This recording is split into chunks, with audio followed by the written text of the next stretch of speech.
की जो book summary है जिसके बारे में हम जानेंगे उसका नाम है the art of happiness by Dalai Lama. Dalai Lama compassion को डेवलप और कल्टीवेट करने पर ज्यादा जोर देते हैं। ये न केवल बुद्धिस्ट स्पिरिचुअल डेवलपमेंट का इंपॉर्टेंट अंग है बल्कि एक लास्टिंग हैप्पीनेस का भी एक इंपॉर्टेंट पार्ट है। कंपैशन को मोटे तौर पर दिमाग की एक ऐसी अवस्था के रूप में डिफाइन किया जा सकता है जो नॉन एग्रेसिव है। वो दूसरों को दुख से विमुक्त देखने की इच्छा है। वास्तव में ट्रू कंपैशन की इच्छा हमारी पर्सनल भावनाएं या व्यक्ति विशेष के प्रति विशेष लगाव ना होकर गहरी और यूनिवर्सल होती है।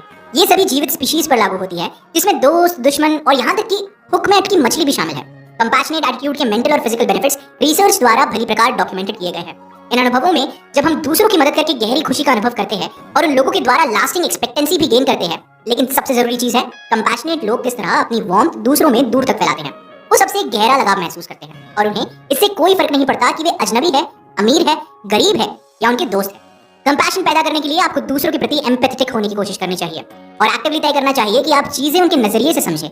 इसके लिए एक प्रभावी तरीका है कि आप उनके बैकग्राउंड को समझें और उन कॉमनैलिटीज पर फोकस करें जो आप उनसे शेयर करते हैं। एग्जाम्पल के लिए, कैब ड्राइवर आपसे अधिक पैसे लेने की कोशिश करता है तो गुस्सा करने के बजाय आप सोच सकते हैं कि आपके और ड्राइवर के बीच में क्या बात कॉमन है।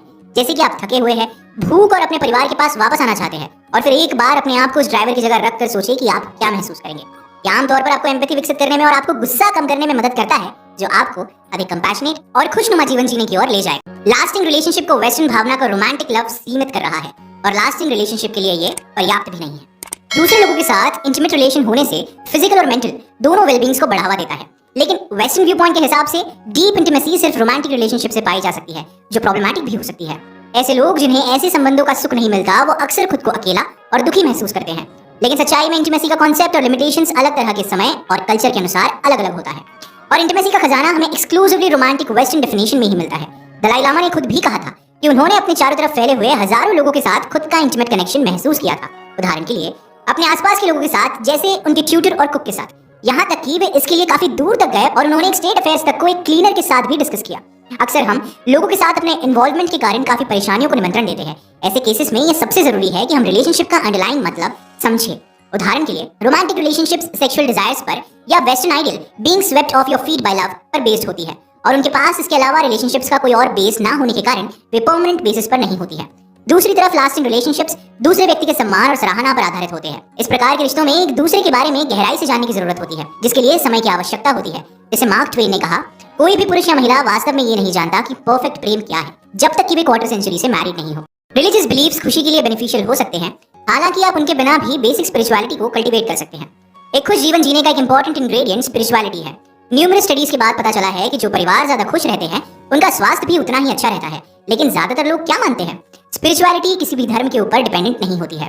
दलाई लामा का मानना है कि दुनिया के किसी भी धर्म के लोग लोगों को खुश रहने की अपॉर्चुनिटी दे सकते हैं। असलियत में एक इस प्रकार की स्पिरिचुअलिटी भी होती है जो धार्मिक भावनाओं के घेरे से बिल्कुल अलग होती है, जिसमें बेसिक मानव गुण पाए जाते हैं जैसे कि अच्छाई, कंपैशन और एक दूसरे की देखभाल करना। और इसलिए इसे धर्म को ना मानने वाले भी अपना कर खुद को मानवता के और करीब ला सकते हैं। ये हमें काम, खुश और पीसफुल रहने में मदद करती है। दलाई लामा रोज 4 घंटे अपने धार्मिक रूटीन स्पेंड करते हैं, लेकिन बेसिक स्पिरिचुअलिटी को रोज बिना किसी प्रेयर या मंत्र के अभ्यास किया जा सकता है।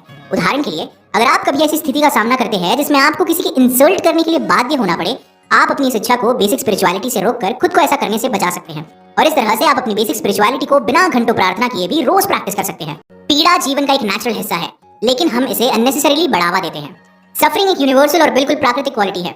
ऐसा लगता है कि ईस्टर्न कल्चर्स इसको ज्यादा स्वीकार करता है क्योंकि एशिया के लोग अपने वेस्टर्न काउंटरपार्ट्स की तुलना में रोज गरीबी और सफरिंग के ज्यादा पास रहते हैं। वेस्टर्नर्स इस बात को नहीं समझते कि दुख जीवन का एक हिस्सा है और अक्सर खुद को गलत हो जाने पर एक मलाइन फोर्स का शिकार समझते हैं। लेकिन पीड़ा जीवन का जरूरी भाग है। एग्जाम्पल के लिए, हम सब बूढ़े हो जाएंगे और मर जाएंगे। इस सच से बचने या अनदेखा करने का प्रयास केवल एक टेम्पररी सोल्यूशन है, जबकि हमको पता है कि हर साधारण इंसान की तरह हमें भी उसका कभी न कभी सामना करना ही होगा। इस समय हमें बहुत स्ट्रॉन्ग मेंटल एटीट्यूड की जरूरत होती है, क्योंकि अगर हम किसी अननेचुरल या अनफेयर चीज के लिए सफर करने से डरते हैं तो हम खुद को विक्टिम की तरह महसूस करते हैं और हम उस सफरिंग के रूट कॉज को एलिमिनेट करने की कोशिश करते समय अपने लिए कोई आरोप भी निश्चित कर लेते हैं। सफरिंग नेचुरल भी हो सकती है, लेकिन हम इसे इनएडवर्जेंटली मैग्नीफाई करके अपने आप को अननेसेसरी एंग्विश का विषय बना लेते हैं। एग्जाम्पल के लिए, एक गलती वेस्टर्नर्स अक्सर करते हैं जो उन्हें चेंज होने से रेसिस्ट करती है। वो उन चीजों पर जो हमारे पास है या जिनकी हम परवाह करते हैं क्लिंच करते हैं। लेकिन चेंज एक कांस्टेंट और यूनिवर्सल फोर्स है, इसलिए जिन चीजों के साथ हम क्लिंच किए हुए हैं एक दिन उनको खत्म होना है। जब उन्हें हम खो देते हैं तो सफरिंग होती है। अननेसेसरी सफरिंग की एक और सोर्स है कि बेवजह अतीत में जो नेगेटिव घटनाओं के बारे में सोचना, रोज उन्हें फिर से रिप्ले की तरह देखना और दर्द को बढ़ाना।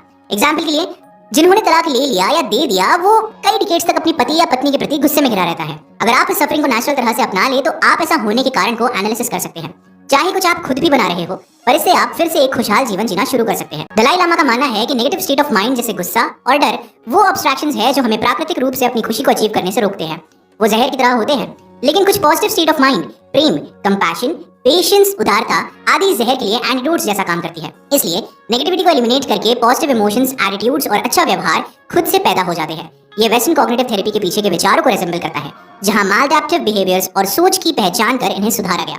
एग्जाम्पल के लिए डिप्रेशन के शिकार लोगों के सोचने का एक डिस्टॉर्टेड तरीका है।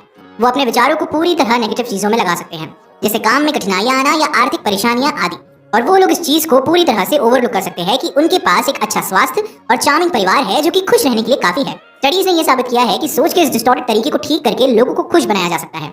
नेगेटिव और डिस्ट्रक्टिव इमोशंस और व्यवहारों पर चलने का और पॉजिटिव भावनाओं से उनको बदलने का प्रोसीजर लंबा और ग्रेजुअल है। खुद में सफलतापूर्वक अच्छी आदतें डालने से आप समझ जाएंगे कि ये बदलाव क्यों जरूरी है। उसके बाद आप बदलाव के उस कारण को कन्विक्शन और डिटर्मिनेशन में ट्रांसलेट करें। उसके बाद सस्टेन्ड एफर्ट्स के द्वारा पॉसिबल है कि आप बदलाव कर पाए। आदत बनाने में कई साल लग सकते हैं, लेकिन ये क्विक फिक्स अनरियलिस्टिक होगा, ऐसा सोचना अनरियलिस्टिक है। दलाई लामा कहते हैं कि बुद्धिस्ट प्रिंसिपल्स और प्रैक्टिसेस में लोगों का डीप एप्रिसिएशन डेवलप करने में उन्हें 40 साल की प्रैक्टिस लगी। उनकी रोज 4 घंटे की प्रार्थनाएं उन्हें याद दिलाती है कि वे कैसा जीवन जीना चाहते हैं। इस प्रकार के डिटरमाइंड प्रयासों और रिमाइंडर्स के द्वारा आप भी इवेंचुअली नए बिहेवियर को एस्टैब्लिश कर सकते हैं। जब लोगों को एक नेगेटिव स्थिति का सामना करना पड़ता है तो वो इसे 100% नेगेटिविटी के साथ देखते हैं। आमतौर पर ज्यादातर चीजों में नेगेटिव और पॉजिटिव दोनों ही एलिमेंट्स होते हैं और उन्हें कई तरह से देखा जा सकता है। एग्जाम्पल के लिए आपको प्लेन में उदास व्यक्ति के साथ बैठकर पूरी तरह नेगेटिव विचार आ सकते हैं, या फिर आप इसे एक अपॉर्चुनिटी की तरह देख सकते हैं जिसमें आप पेशेंस और टॉलरेंस की प्रैक्टिस कर सकते हैं। इस तरह का स्विच आपको दर्द और सफरिंग का अर्थ खोजने में भी मदद कर सकता है। जब आप अपने जीवन में मुश्किलों का सामना करते हैं, आप रोए नहीं कि मैं ही क्यों, इसके बजाय आप इसे खुद को मजबूत करने का एक अवसर माने। जब हम जीवन में कुछ ऐसी चीजों का सामना करें तो उसे देखने के तरीके को बदलने की कोशिश करें। इस फ्लेक्सिबिलिटी को हमें और मॉडिफाई करना चाहिए। ऐसा करने वाले लोगों को इनडिसिसिव और इनकंसिस्टेंट समझा जाता है। दलाई लामा का सॉल्यूशन अपने वैल्यू सिस्टम को रिड्यूस करके उसे बहुत ही बेसिक प्रिंसिपल्स तक ले जाने के लिए था, जिन्हें हम बेकार के इनअप्रोप्रिएट रूल्स की जगह अपनी जिंदगी में कई तरह की सिचुएशंस को संभालने में इस्तेमाल कर सकते थे। जब नेगेटिव इवेंट्स होते हैं उस समय उनमें अच्छाई को खोजने में काफी समय लगता है। इसके लिए आपको इसकी तुरंत प्रैक्टिस करनी चाहिए। पेड़ के समान जो तूफान से बचने आखिरी समय में मजबूत नहीं कर सकता, और जैसे आप कैंसर जैसी बीमारी को एकदम नहीं ढूंढ सकते, 1 मिनट पहले पता चलने पर खुद को बचा नहीं सकते। सभी नेगेटिव मेंटल स्टेजेस में गुस्सा और हेट्रेड खुशी के लिए सबसे बड़ी बाधा है। जब हमें गुस्सा या हेट्रेड की भावना आती है तो वो हमारे मन की शांति को तेजी से खत्म कर देती है। ये हमारे न्याय करने की क्षमता को खत्म कर देती है और अक्सर हमें ऐसी चीजें करने के लिए प्रेरित करती है जो सिचुएशन को और खराब कर देती है। साइंटिफिक स्टडीज ने स्पष्ट रूप से दर्शाया है कि गुस्सा और हॉस्टिलिटी की टेंडेंसीज हमारी हेल्थ पर बुरा प्रभाव डाल सकती है। एग्जाम्पल के लिए ये किसी व्यक्ति के हार्ट रोग के खतरे को काफी हद तक बढ़ा सकती है। गुस्सा और हेट्रेड को केवल उन्हें दबाने से दूर नहीं किया जा सकता, दूसरी ओर गुस्से को बाहर निकालने के लिए जैसे रैगिंग और शाउटिंग हमारी नेगेटिव फीलिंग्स को कम करने के बदले और बढ़ाने का काम करते हैं। इसलिए गुस्से के प्रति सही प्रतिक्रिया है कि हम इसके एंटीडोट्स जैसे पेशेंस और टॉलरेंस का अभ्यास करें और इन्हें कल्टीवेट करने के लिए मेडिटेटिव एक्सरसाइजेस करें, क्योंकि गुस्सा डिस्कंटेंटेड माइंड में पैदा होता है। इससे निपटने की दिशा में पहला कदम है मन की शांति। रिसर्च से पता चला है कि टेंशन गुस्सा महसूस करने की शक्ति को कम कर देता है, इसलिए शांति और संतोष उत्पन्न करने से तनाव को कम किया जा सकता है, जिससे गुस्सा खुद ब खुद कम हो जाएगा। दलाई लामा और वेस्टर्न साइंटिफिक स्टडीज ने यह एनालाइज किया कि गुस्सा कहां से आता है, क्या ऐसी चीजें हैं जिनसे गुस्सा पैदा होता है, ये डिस्ट्रक्टिव है या कंस्ट्रक्टिव है। एंगर पर लॉजिकल अप्रेजल इस्तेमाल करके उन्हें पेशेंस और टॉलरेंस से रिप्लेस करने से एंगर डाइल्यूट हो जाता है। डर, चिंता और एंजाइटी ये वो चीजें हैं जो सभी लोगों को समय समय पर एक्सपीरियंस करनी पड़ती है। ये कुछ सर्कमस्टेंसेस का नेचुरल रिस्पांस है, लेकिन जब भी एक्सेसिव या कांस्टेंट हो जाते हैं तो सीरियस मेंटल या फिजिकल लक्षण भी दे सकते हैं, जैसे कमजोर इम्यून सिस्टम या हार्ट डिसीज या एंजाइटी की बहुत सी सोर्स है जिन पर सावधानी के उपाय इस्तेमाल किए जा सकते हैं। कभी कभी कुछ विशेष सिचुएशंस के कारण एंजाइटी हो सकती है। एग्जाम्पल के लिए किसी डेट पर अपने पसंद के व्यक्ति से जाने के लिए पूछना, ऐसे मामलों में आप करना चाहते हैं, जांच करना आपकी मदद कर सकता है। ये रियलाइज करके कि आपका मोटिवेशन सही और सिंसियर है, जैसे कि आप दूसरे व्यक्ति के प्रति काइंड होना चाहते हैं, आमतौर पर डर और चिंता को कम कर देते हैं। ज्यादा एंजाइटी आपके पुअर सेल्फ कॉन्फिडेंस से रिलेटेड है। दलाई लामा को लगता है कि इस बात का एंटीडोट खुद के और दूसरों की क्षमताओं की सीमा के प्रति ऑनेस्ट रहना है। यदि आप अपने लिमिट्स के बारे में कंफर्टेबल है तो जब आप कुछ नहीं कर पाते या कुछ नहीं जानते तो आप बिना अपनी सेल्फ एस्टीम को खोए कॉन्फिडेंटली इसे स्वीकार कर लेते हैं। कभी कभी low self esteem self hatred के एक्सट्रीम पर पहुंच सकती है, जहां इंसान खुद को अनवर्दी समझकर सुसाइड करने की तरफ प्रेरित हो सकता है। ऐसी गंभीर मानसिक स्थिति का एंटीडोट है खुद को अपने मार्वलस इंटेलेक्ट और डेवलपमेंट के पोटेंशियल की याद दिलाना। तिबेटन्स इसे रोज अपनी रूटीन मेडिटेशन में करते हैं, इसलिए उनके समाज में सेल्फ हेट्रेड कॉन्सेप्ट को कोई भी नहीं जानता।